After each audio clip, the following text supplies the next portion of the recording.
നമസ്കാരം. ഇപ്പോൾ ഇന്നത്തെ വീഡിയോ എന്ന് പറയുന്നത് ഓപ്പോയുടെ പുതിയ മോഡലായ A54 എന്ന ഫോണിൻ്റെ അൺബോക്സിങ്ങും അതുപോലെ റിവ്യൂമാണ്. ഈ ഒരു മോഡൽ ഏറ്റവും ലേറ്റസ്റ്റ് ആയിട്ട് ഓപ്പോ പുറത്തിറങ്ങിയ ഒരു മോഡലാണ്. A54ൻ്റെ കൂടെ തന്നെ A74 എന്നൊരു 5G ഡിവൈസ് കൂടി പുറത്തിറക്കിയിട്ടുണ്ട്. അപ്പോൾ നമുക്കിന്ന് ഈ ഒരു വീഡിയോയിലൂടെ ഓപ്പോ A54 എന്ന ഫോൺ അൺബോക്സിങ്ങും അതുപോലെ റിവ്യൂ നോക്കാം. തൊട്ട് മുൻപ് ഇറങ്ങിയ A53 എന്ന മോഡലുമായിട്ട് ഒരുപാട് സാദൃശ്യമുള്ളൊരു മൊബൈലാണ് A54 എന്ന് പറയുന്നത്. A53 എന്ന മോഡലിൻ്റെ ഒരു അപ്ഡേഷൻ എന്ന നിലയ്ക്കാണ് ഈ ഒരു മോഡൽ പുറത്തിറങ്ങിയിട്ടുള്ളത്. അതുപോലെ ഈ ഒരു വീഡിയോ എന്ന് പറഞ്ഞാൽ നമുക്കിപ്പോൾ ക്വിക്കായിട്ട് വളരെ പെട്ടെന്ന് അൺബോക്സ് ചെയ്യാൻ കിട്ടിയതാണ്. അതുകൊണ്ട് തന്നെ വീഡിയോ ക്വാളിറ്റിയിലൊക്കെ എന്തെങ്കിലും കുറവുകളുണ്ടെങ്കിൽ ക്ഷമിക്കുക. അതുപോലെ തന്നെ എൻ്റെ വീഡിയോകൾ സ്ഥിരമായിട്ട് കാണുന്നവർക്കറിയാം, ഞാൻ അൺബോക്സ് ചെയ്യുന്ന ഫോണുകളെല്ലാം എനിക്ക് റിവ്യൂ ചെയ്യാനായിട്ട് തരുന്നത് തൃശ്ശൂർ ജില്ലയിൽ തന്നെ ഏറ്റവും വലിയ മൊബൈൽ ഫോൺ ഹോം അപ്ലയൻസ് ഡീലറായ വേണൂസ് ഡിജിറ്റൽ ആർക്കേഡിൻ്റെ മണ്ണുത്തി ഷോറൂമായ വേണൂസ് ഡിജിറ്റൽ ആർക്കേഡ് മണ്ണുത്തി മൊബൈൽസാണ്. അപ്പോൾ നിങ്ങൾക്ക് ഈ ഷോപ്പിനകത്ത് വന്നു കഴിഞ്ഞാൽ എല്ലാവിധ മൊബൈൽ ഫോണുകളും ഹോം അപ്ലയൻസും EMI ആയിട്ടും അതുപോലെ തന്നെ ഡിസ്കൗണ്ട് പ്രൈസിലും കിട്ടുന്നതാണ്. അപ്പോൾ നമുക്കിനി ഈ ഫോണിൻ്റെ അൺബോക്സിങ് ചെയ്യാം. അപ്പോൾ ഫോണിൻ്റെ ബോക്സിനകത്ത് നോക്കുകയാണെങ്കിൽ നമുക്ക് ഇവിടെ ഫോണിൻ്റെ ഒരു പടം കൊടുത്തിട്ടുണ്ട്, പിക്ചർ കൊടുത്തിട്ടുണ്ട്. മുകളിലായിട്ട് ഓപ്പോ A54 എന്നൊരു വലിയതായിട്ട് ഇതിൻ്റെ മോഡൽ നെയിമും കൊടുത്തിട്ടുണ്ട്. ഇതൊരു 4GB RAM 64GB സ്റ്റോറേജ് ഉള്ള മൊബൈലാണ് ഞാനിവിടെ അൺബോക്സ് ചെയ്യുന്നത്. ഇതിൻ്റെ തന്നെ 6GB RAM 128GB ഉള്ളൊരു മറ്റൊരു വേരിയൻറ്റ് കൂടി നമുക്ക് അവൈലബിൾ ആണ്. അതുപോലെ ഈ ബോക്സിൻ്റെ സൈഡിലായിട്ട് മോഡൽ നെയിം ഓപ്പോ A54 എന്ന് കൊടുത്തിട്ടുണ്ട്. ബാക്കി ബോക്സിൻ്റെ വശങ്ങളിലൊന്നും വേറെ ഒന്നും കാര്യമായിട്ട് കൊടുത്തിട്ടില്ല. ഇനി ഫോണിൻ്റെ മുകളിലേക്ക് നോക്കുകയാണെന്നുണ്ടെങ്കിൽ ഈ ഫോണിൻ്റെ മോഡൽ നെയിം കൊടുത്തിട്ടുണ്ട്. അതുപോലെ ഇതിൻ്റെ കളറ് ഞാൻ അൺബോക്സ് ചെയ്യുന്നത് ഇതിൻ്റെ ക്രിസ്റ്റൽ ബ്ലാക്ക് എന്നൊരു കളറാണ്. ഇതിൻ്റെ ബ്ലൂ കളർ കൂടി നമുക്ക് അവൈലബിൾ ആണ്. അതുപോലെ തന്നെ ഇതിൻ്റെ റാം ഡീറ്റെയിൽസ്, റോം ഡീറ്റെയിൽസ്, അതുപോലെ ഇതിൻ്റെ മാനുഫാക്ചറിങ് ഡീറ്റെയിൽസ്, ക്യാമറയെ കുറിച്ച് കുറച്ച് കൊടുത്തിട്ടുണ്ട്, ഫ്രണ്ട് ക്യാമറ, ബാറ്ററി. അതുപോലെ ഈ ഒരു ഫോണിൻ്റെ ബോക്സിനകത്ത് നമുക്ക് എന്തൊക്കെ ആക്സറീസാണ് കിട്ടുന്നത്, അത്തരം കാര്യങ്ങളൊക്കെ ഈ ഫോണിൻ്റെ ബോക്സിൻ്റെ മുകൾ ഭാഗത്തായിട്ട് കൊടുത്തിട്ടുണ്ട്. അതുപോലെ ഇനി ഫോണിൻ്റെ ബാക്ക് സൈഡിൽ നോക്കുകയാണെന്നുണ്ടെങ്കിൽ ഒരു 5000 mAh ബാറ്ററി ആണെന്ന് കൊടുത്തിട്ടുണ്ട്. 18 വാട്ട് ഫാസ്റ്റ് ചാർജ് വരുന്നുണ്ടെന്ന് കൊടുത്തിട്ടുണ്ട്. അതുപോലെ ഇതിൻ്റെ താഴെ ഇതിൻ്റെ മെയ്ഡ് ഇൻ ഇന്ത്യ പ്രോഡക്റ്റ് ആണെന്ന്, അതുപോലെ തന്നെ ഇതിൻ്റെ സാർ വാല്യൂ കാര്യങ്ങൾ, പിന്നെ ഇതിൻ്റെ സ്റ്റോറേജ് ഡീറ്റെയിൽസ്, മാനുഫാക്ചറിങ് ഡേറ്റ്, അപ്പം അത്തരം കാര്യങ്ങളൊക്കെയാണ് ഈ ഫോണിൻ്റെ ബോക്സിൽ കൊടുത്തിട്ടുള്ള കാര്യങ്ങൾ. അപ്പോൾ നമുക്കിനി ഫോൺ അൺബോക്സ് ചെയ്ത് നോക്കാം. അപ്പോൾ ഫോൺ ഓപ്പൺ ചെയ്യുമ്പോൾ തന്നെ നമ്മൾ സാധാരണ ഓപ്പോയുടെ ഫോണുകൾ കണ്ടിട്ടുള്ള രീതിയിലുള്ള ഒരു ബോക്സ് കിട്ടും. അത് ഓപ്പൺ ചെയ്ത് കഴിഞ്ഞാൽ വീണ്ടും ഒരു ബോക്സ് അതിനകത്ത് ഉണ്ടായിരിക്കും. ഈ ഒരു ചെറിയ ബോക്സിനകത്തായിരിക്കും നമുക്ക് കിട്ടുന്ന ബാക്ക് കേസും അതുപോലെ തന്നെ വാറൻറ്റി പേപ്പേഴ്സും കാര്യങ്ങളൊക്കെ ഉണ്ടാവുക. ആ ബാക്ക് കേസ് അത്യാവശ്യം നല്ല ട്രാൻസ്പെറൻ്റ് ആയിട്ടുള്ള നല്ലൊരു ക്ലിയർ ആയിട്ടുള്ളൊരു ബാക്ക് കേസാണ് കൊടുക്കുന്നത്. അതെല്ലാ ഓപ്പോയുടെ ഫോണുകളുടെ കൂടെയും ഇത്തരത്തിലുള്ളൊരു ബാക്ക് കേസ് നമുക്ക് അവൈലബിൾ ആണ്. അതുപോലെ തന്നെ സിം എജക്റ്റിംഗ് ടൂൾ നമുക്ക് ഇതിൻ്റെ കൂടെ കിട്ടുന്നതാണ്. അപ്പോൾ ഇത്തരം ഈ രണ്ട് ആക്സറീസാണ് നമുക്ക് ഈ ഒരു ചെറിയ ബോക്സിനകത്ത് ഉണ്ടാവുക. കൂടാതെ നമുക്ക് ഈ ഫോണിൻ്റെ ബോക്സിൻ്റെ കൂടെ മറ്റെന്തൊക്കെ ആക്സറീസാണ് കിട്ടുന്നതെന്ന് നോക്കാം. ഈ ഒരു ബോക്സിൻ്റെ കൂടെ നമുക്ക് കാണാൻ വളരെ വലിയൊരു ചാർജർ നമുക്ക് കിട്ടുന്നുണ്ട്. നേരത്തെ നമ്മൾ ബോക്സിൻ്റെ എഴുതിയിട്ടുള്ളതുപോലെ തന്നെ ഒരു 18 വാട്ടിൻ്റെ ഫാസ്റ്റ് ചാർജറാണ് നമുക്ക് ഇതിൻ്റെ കൂടെ കിട്ടുന്നത്. വളരെ വേഗത്തിൽ തന്നെ ചാർജ് ചെയ്യാനായിട്ട് ഇത് യൂസ്ഫുള്ളാണ്. കാരണം 5000 mAh ഉള്ളതുകൊണ്ട് തന്നെ ഒരു ഫാസ്റ്റ് ചാർജർ ആവശ്യമുള്ള മൊബൈലാണ് ഇതെന്ന് പറയുന്നത്. അതുപോലെ ചാർജിങ്ങിന് വേണ്ടിയിട്ട് ഒരു Type-C ഡാറ്റ കേബിളാണ് ഇതിൻ്റെ കൂടെ കിട്ടുന്നത്. ശ്രദ്ധിക്കുക, മൈക്രോ USB കേബിളല്ല, Type-C ഡാറ്റ കേബിളാണ് നമുക്ക് ഇതിൻ്റെ കൂടെ കിട്ടുന്നത്. അപ്പോൾ ഇത്തരം ഈ രണ്ട് ആക്സറീസും ആണ് നമുക്ക് ഈ ഒരു ഫോൺ വാങ്ങിക്കുമ്പോൾ ഇതിൻ്റെ കൂടെ കിട്ടുന്ന കാര്യങ്ങളൊക്കെ. അപ്പോൾ നമുക്കിനി ഫോൺ ഓപ്പൺ ചെയ്ത് നോക്കാം.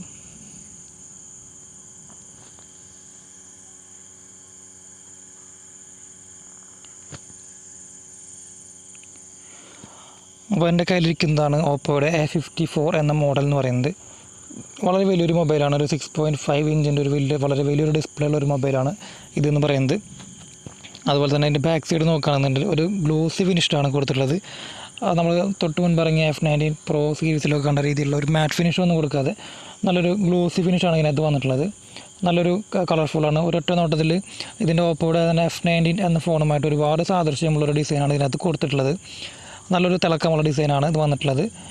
അതുപോലെ തന്നെ താഴെയായിട്ട് ഇതിൻ്റെ ഓപ്പോ എന്ന മോഡലിൻ്റെ ലോഗോ ഇവിടെ പ്രിൻ്റ് ചെയ്തിട്ടുണ്ട്. ഇതിൻ്റെ ക്യാമറ സെക്ഷനൊക്കെ നോക്കുകയാണെന്നുണ്ടെങ്കിൽ ഒരു റെക്ടാങ്കുലർ ഷേപ്പിലാണ് ഇതിൻ്റെ ക്യാമറ അറേഞ്ച് ചെയ്തിട്ടുള്ളത്. അത് ഒരു 3 ക്യാമറ, ട്രിപ്പിൾ ക്യാമറ മൊബൈലാണ് ഇതിനകത്ത് വന്നിട്ടുള്ളത്.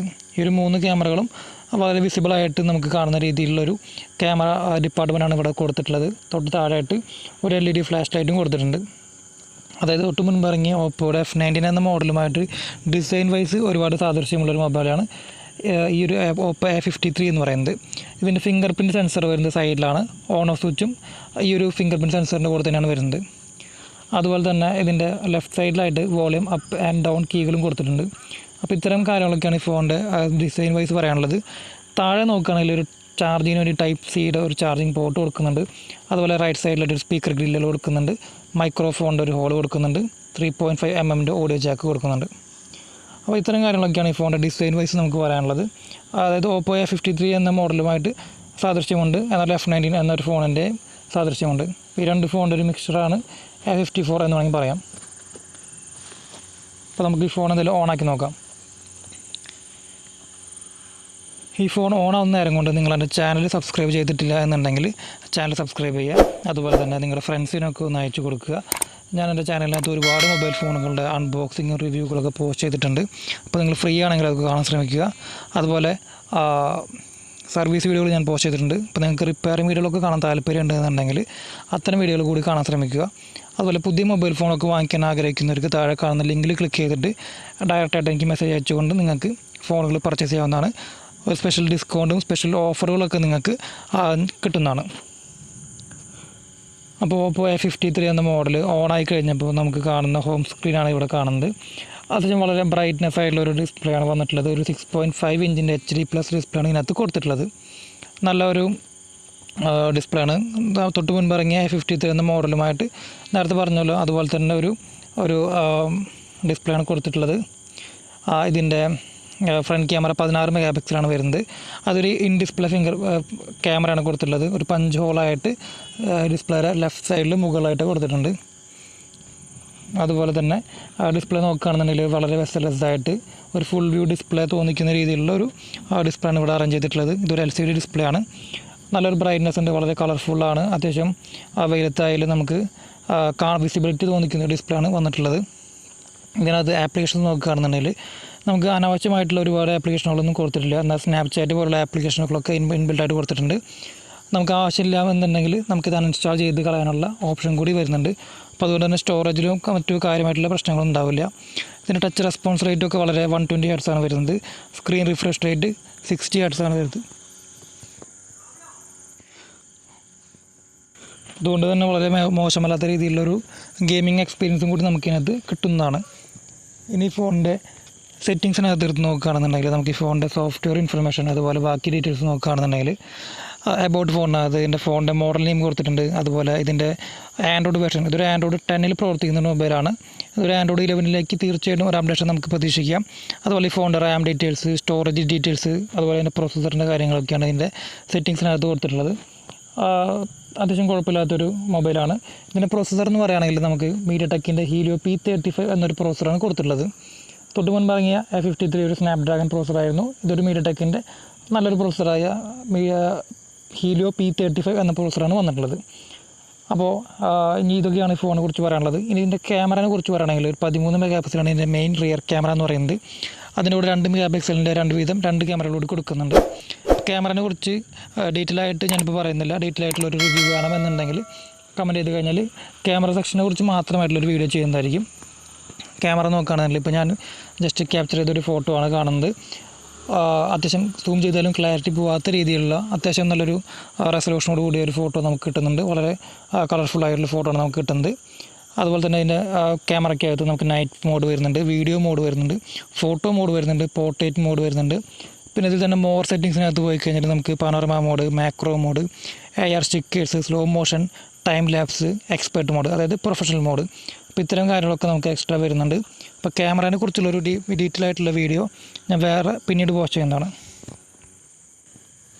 ഇനി ഫോണിൻ്റെ ഫ്രണ്ട് ക്യാമറയെ കുറിച്ച് പറയുകയാണെങ്കിൽ നേരത്തെ പറഞ്ഞ പോലെ തന്നെ 16 മെഗാപിക്സലിൻ്റെ ഫ്രണ്ട് ക്യാമറയാണ് വരുന്നത്. അത്യാവശ്യം ബ്യൂട്ടി മോഡും കാര്യങ്ങളൊക്കെയുള്ള ഫ്രണ്ട് ക്യാമറയാണ് വരുന്നത്. നമുക്ക് നല്ല അത്യാവശ്യം തിരക്കേടില്ലാത്ത രീതിയിലുള്ള ഒരു ക്യാമറ ഫോട്ടോസ് നമുക്ക് സെൽഫികൾ നമുക്ക് ഇതിനകത്ത് എടുക്കാനായിട്ട് സാധിക്കുന്നുണ്ട്. സൂം ചെയ്താലും ക്ലാരിറ്റി ഒന്നും പോകാത്ത രീതിയിലുള്ള സെൽഫി ക്യാമറ വരുന്നുണ്ട്. സെൽഫി ക്യാമറയിൽ ഇത് നേരത്തെ പറഞ്ഞ പോലെയുള്ള കുറച്ച് ഫീച്ചേഴ്സൊക്കെ വരുന്നുണ്ട്. അപ്പോൾ ക്യാമറയെ കുറിച്ചുള്ള വീഡിയോയിൽ ഞാൻ അതിനെക്കുറിച്ച് ഡീറ്റെയിൽ ആയിട്ട് പോസ്റ്റ് ചെയ്യുന്നതാണ്. അപ്പോൾ ഈ ഫോണിനെ കുറിച്ച് മൊത്തത്തിൽ പറയുകയാണെന്നുണ്ടെങ്കിൽ അത് അത്യാവശ്യം നല്ല രീതിയിലുള്ളൊരു ടച്ച് റെസ്പോൺസ് വരുന്നുണ്ട്. പിന്നെ ഒരു പവർഫുള്ളായ ബാറ്ററിയാണ് വരുന്നത്. നല്ല രീതിയിൽ ഹാങ് ആവാതെ നമുക്ക് കാര്യങ്ങളൊക്കെ നടത്താനായിട്ട് സാധിക്കും. ഡേ ടു ഡേ ആക്ടിവിറ്റിക്ക് നമുക്ക് പറ്റിയൊരു മൊബൈലാണ്. ഇതിൻ്റെ സാർ വാല്യൂ നോക്കുകയാണെങ്കിൽ 1.03 ഹെഡിനും അതുപോലെ 0.79 ഇതിൻ്റെ ബോഡിക്കാണ് ഇതിൻ്റെ സാർ വാല്യൂ വരുന്നത്. ഒരു തീരെ റേഡിയേഷൻ ഇല്ലാത്തൊരു മൊബൈലാണ് A54 എന്ന് പറയുന്നത്. അപ്പോൾ അതുകൊണ്ട് തന്നെ നമുക്ക് കുട്ടികൾക്കൊക്കെ ധൈര്യമായിട്ട് നമുക്ക് വാങ്ങിച്ചു കൊടുക്കാൻ പറ്റിയൊരു മൊബൈലാണ്. അതുപോലെ ഈ ഒരു ഫോണിനെ കുറിച്ച് മൊത്തത്തിൽ ടോട്ടലായിട്ട് പറയുകയാണെന്നുണ്ടെങ്കിൽ 5000 mAh ബാറ്ററി വരുന്നുണ്ട്. മീഡിയടെക്കിൻ്റെ ഹീലിയോ P35 ആണ് ഇതിൻ്റെ പ്രോസസ്സർ എന്ന് പറയുന്നത്. 13 മെഗാ പിക്സലിൻ്റെ ഒരു മെയിൻ റിയർ ക്യാമറ വരുന്നുണ്ട്. 16 മെഗാ പിക്സലിൻ്റെ ഒരു സെൽഫി ക്യാമറ വരുന്നുണ്ട്. 6.5 ഇഞ്ചിൻ്റെ ഒരു HD+ ഡിസ്പ്ലേ ആണ് വരുന്നത്. അതുപോലെ ഒരു 18 വാട്ടിൻ്റെ ഫാസ്റ്റ് ചാർജ് വരുന്നുണ്ട്. അപ്പോൾ ഈ ഒരു ഫോണിന് നിങ്ങൾക്ക് ഇഷ്ടപ്പെട്ടുവെങ്കിൽ ലൈക്ക് ചെയ്യുക. അതുപോലെ മറ്റേതൊരു ഫോണിനെ കുറിച്ച് വീഡിയോ ചെയ്യണമെങ്കിൽ കമൻറ്റ് ചെയ്യുക. അതുപോലെ തന്നെ ചാനൽ സബ്സ്ക്രൈബ് ചെയ്തില്ലെങ്കിൽ ചാനൽ സബ്സ്ക്രൈബ് ചെയ്യാൻ മറക്കരുത്. മറ്റൊരു ഫോണിൻ്റെ